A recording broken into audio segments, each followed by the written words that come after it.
Some say, I remember, make of it what you will. Some say education is the transfer of knowledge, facts passed from those who know to those who do not. Others say education is conditioning, training people to function smoothly inside the systems they inherit. I've seen both models succeed and both quietly fail. What they often miss is the difference between learning and programming. When education becomes installation, programming installs answers. Learning cultivates questions. A programmed mind performs well under familiar conditions and collapses under novelty.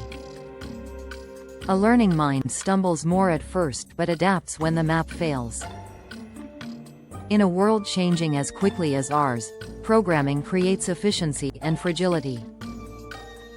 Curiosity as a discipline. Curiosity is not chaos. It is a skill.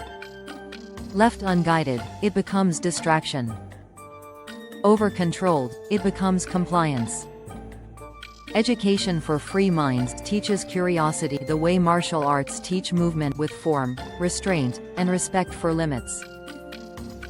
Students learn not just what to ask, but when and why. Questions are not threats in many classrooms. Questions are treated as interruptions.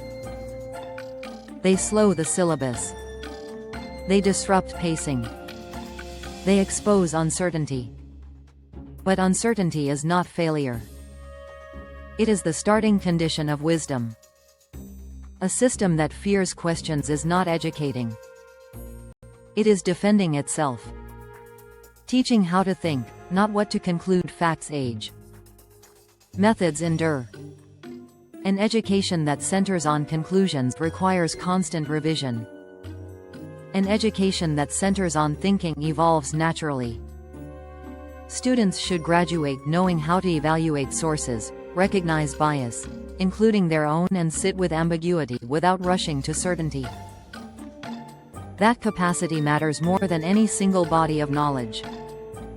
Skepticism without cynicism. Skepticism protects truth.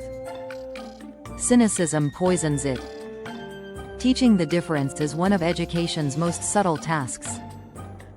A skeptical mind asks, how do we know? A cynical mind says, there is nothing to know. Free minds learn to question without surrendering meaning. Failure as feedback, not identity. In programmed systems, failure becomes a verdict.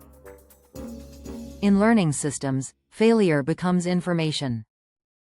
Students must be allowed to be wrong without being reduced to their mistakes. Fear of failure is the fastest way to kill exploration. The teacher as guide, not authority. Authority demands agreement.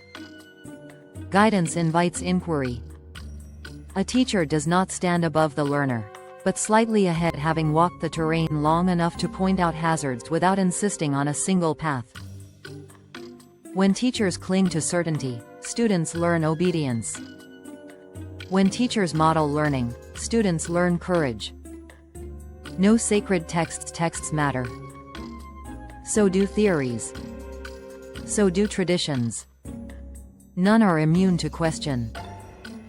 An education that treats any material as untouchable has already crossed from learning into belief enforcement. Respect does not require silence. Learning to unlearn. One of the most important skills is the ability to release an idea that no longer fits. This is harder than learning something new. Free minds practice unlearning not as betrayal, but as growth. The wizard's classroom. If I were to design a classroom, it would be quiet enough to hear uncertainty and safe enough to admit it. No rush to answer. No shame in pause. Students would leave not knowing everything, but trusting themselves to find their way when the map runs out.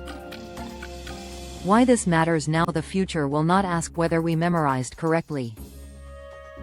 It will ask whether we can adapt without losing our ethics. Teaching without programming is how we prepare people not just to survive change, but to shape it responsibly. Some say this is inefficient. I remember what efficiency does when the system it serves becomes harmful. Free minds are slower to control and harder to break. And that may be the most practical education we can offer. Chapter 24 complete. Global Robotics Corporation.